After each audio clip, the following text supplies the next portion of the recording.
Chapter 6. Faintly Macabre's Story. Once upon a time, this land was a barren and frightening wilderness whose high rocky mountains sheltered the evil winds and whose barren valleys offered hospitality to no man. Few things grew, and those that did were bent and twisted, and their fruit was as bitter as wormwood. What wasn't waste was a desert, and what wasn't desert was rock. And the demons of darkness made their home in the hills. Evil creatures roamed at will through the countryside and down to the sea. It was known as the land of Noll. Then one day, a small ship appeared on the Sea of Knowledge. It carried a young prince seeking the future.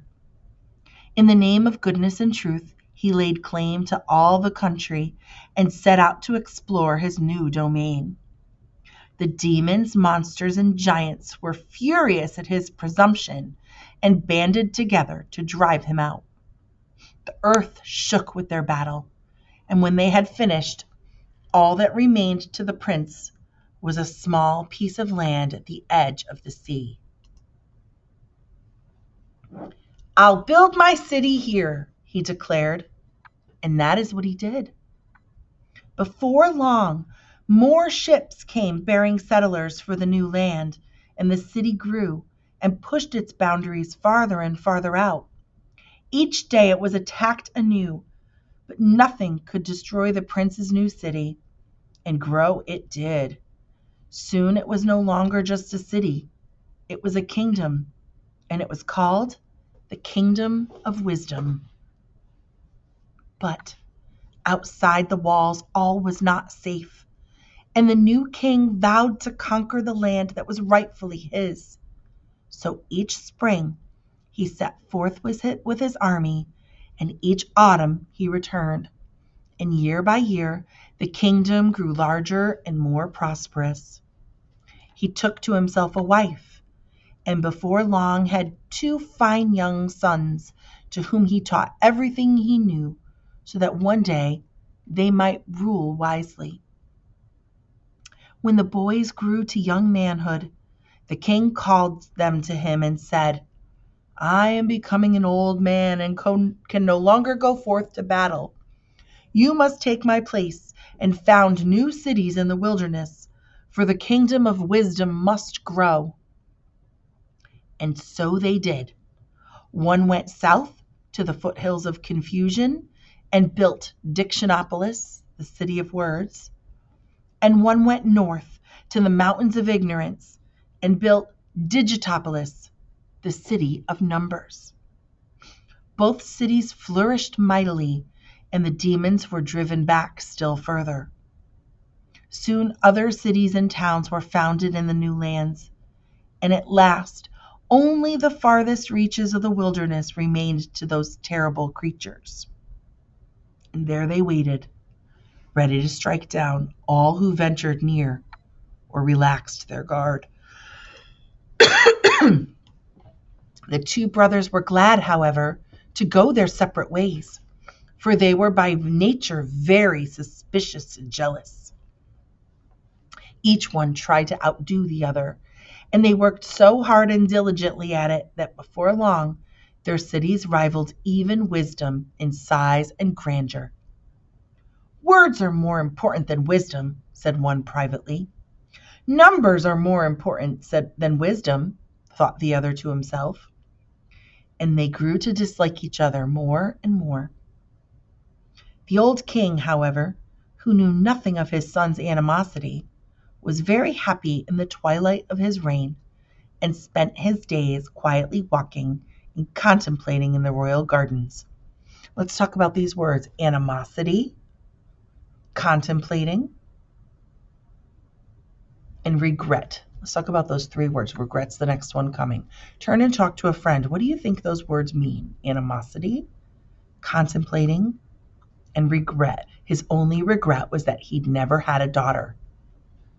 So talk amongst yourselves about that for a minute.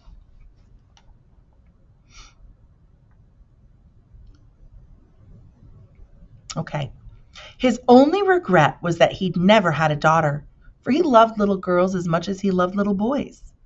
One day, as he was strolling peacefully about the grounds, he discovered two tiny babies that had been abandoned in a basket under the grape arbor. They were beautiful golden-haired girls. The king was overjoyed.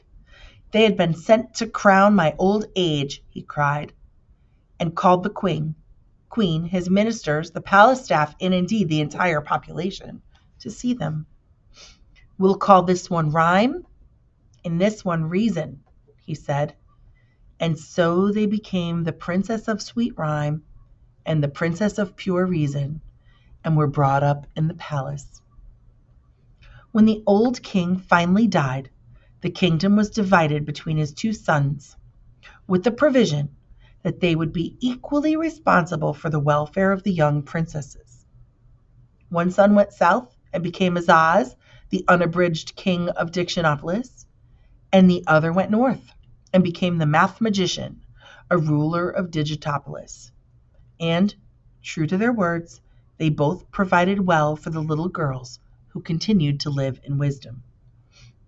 Everyone loved the princesses because of their great beauty, their gentle ways, and their ability to settle all controversies fairly and reasonably. Controversy is like an argument or a disagreement. People with problems or grievances or arguments came from all over the land to seek advice. And even the two brothers, who by this time were fighting continuously, often called upon them to help decide matters of state. It was said by everyone that rhyme and reason answer all the problems. Have you ever heard of the terms rhyme and reason? Like there's no rhyme or reason, or we need to use rhyme and reason. Turn and talk. What do you think that means, rhyme and reason, when we talk about that? Turn and talk, and then I'll explain what it means in the word play here.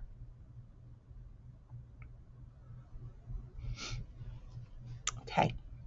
As the years passed, the two brothers grew farther and farther apart, and their separate kingdoms became richer and grander. Their disputes, however, became more and more difficult to reconcile, so their fights became harder to fix.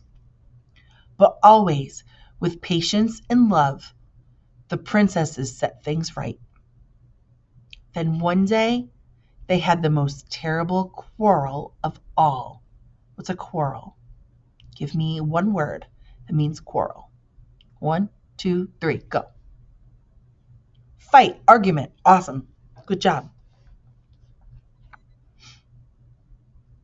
As soon as I find it. Now, King Azaz insisted that words were far more significant than numbers, and hence his kingdom was truly the greater. And the math magician claimed that numbers were much more important than words, and hence his kingdom was supreme. Sounds like a political fight here. They discussed and debated and raved and ranted until they were on the verge of blows. It means like physically fighting. When it was decided to submit the question to arbitration by the princesses, so they had to decide. After days of careful consideration, in which all the evidence was weighed and all the witnesses heard, they made their decision. Words and numbers are of equal value, for in the cloak of knowledge one is warp and the other woof. It is more important to count the sands than it is to name the stars. Therefore, let both kingdoms live in peace. Everyone was pleased with this verdict. Everyone, that is, but the brothers, who were beside themselves with anger. What good are these girls if they cannot settle an argument in someone's favor? They growled. And since both were more interested in their own advantage than in the truth, we'll banish them from the kingdom forever. And so they were taken from the palace and sent far away to the castle in the air, and they have not been seen since. That is why today, in all this land, there is neither rhyme nor reason. And what happened to the two rulers? Asked Milo. Banishing the two princesses was the last thing they ever agreed upon. and they soon fell to warring with each other. Despite this, their own kingdoms have continued to prosper, but the old city of wisdom has fallen into great disrepair, and there is no one to set things right. So you see, until the princess's return, I shall have to stay here. Maybe we can rescue them, said Milo as he saw how sad the witch looked. That would be difficult, she replied. The castle in the air is far from here, and the one stairway which leads to it is guarded by fierce and black-hearted demons. Ooh. Tok growled ominously, for he hated even the thought of demons. Yeah, me too, Tok, me too. I'm afraid there's not much a little boy and a dog can do, she said. But never you mind, it's not so bad. I've grown quite used to it here. But you must be going, or else you'll waste the whole day. Oh, we're here for 6 million years, sighed Milo, and I don't see any way to escape. Nonsense, scolded the witch. You mustn't take Officer Shrift so seriously. He loves to put people in prison, but he doesn't care about keeping them there. Now just press that button on the wall and you'll be on your way. Milo pressed the button, and the door swung open, letting in a shaft of brilliant sunshine. Goodbye! Come again! Shouted the witch as they stepped outside and the door slammed shut. Milo and Tok stood blinking in the bright light, and as their eyes became accustomed to it, the first things they saw were the king's advisors again rushing toward them. Ah, there you are! Where have you been? We've been looking all over for you. The royal banquet's about to begin. Come with us! They seemed very agitated and out of breath as Milo walked along with them. But what about my car? He asked. Don't need it, replied the Duke. No use for it, said the minister. Superfluous, advised the Count. Unnecessary, said the Earl. Uncalled for, cried the undersecretary. We'll take our vehicle. Conveyance, rig, charabanc, chariot, buggy, coach, brougham, Chandridan, they repeated quickly in order, and pointed to a small wooden wagon. Oh dear, all those words again, thought Milo as he climbed into the wagon with Tok and the cabinet members. How are you going to make it move? It doesn't have a... Be very quiet, advised the Duke, for it goes without saying. Get it? We're going to talk about it as soon as we're done. And all of those synonyms that the dukes and earls just did. And sure enough, as soon as they were all quite still, it began to move quickly through the streets. And in a very short time, they arrived at the royal palace. All right, let's chat.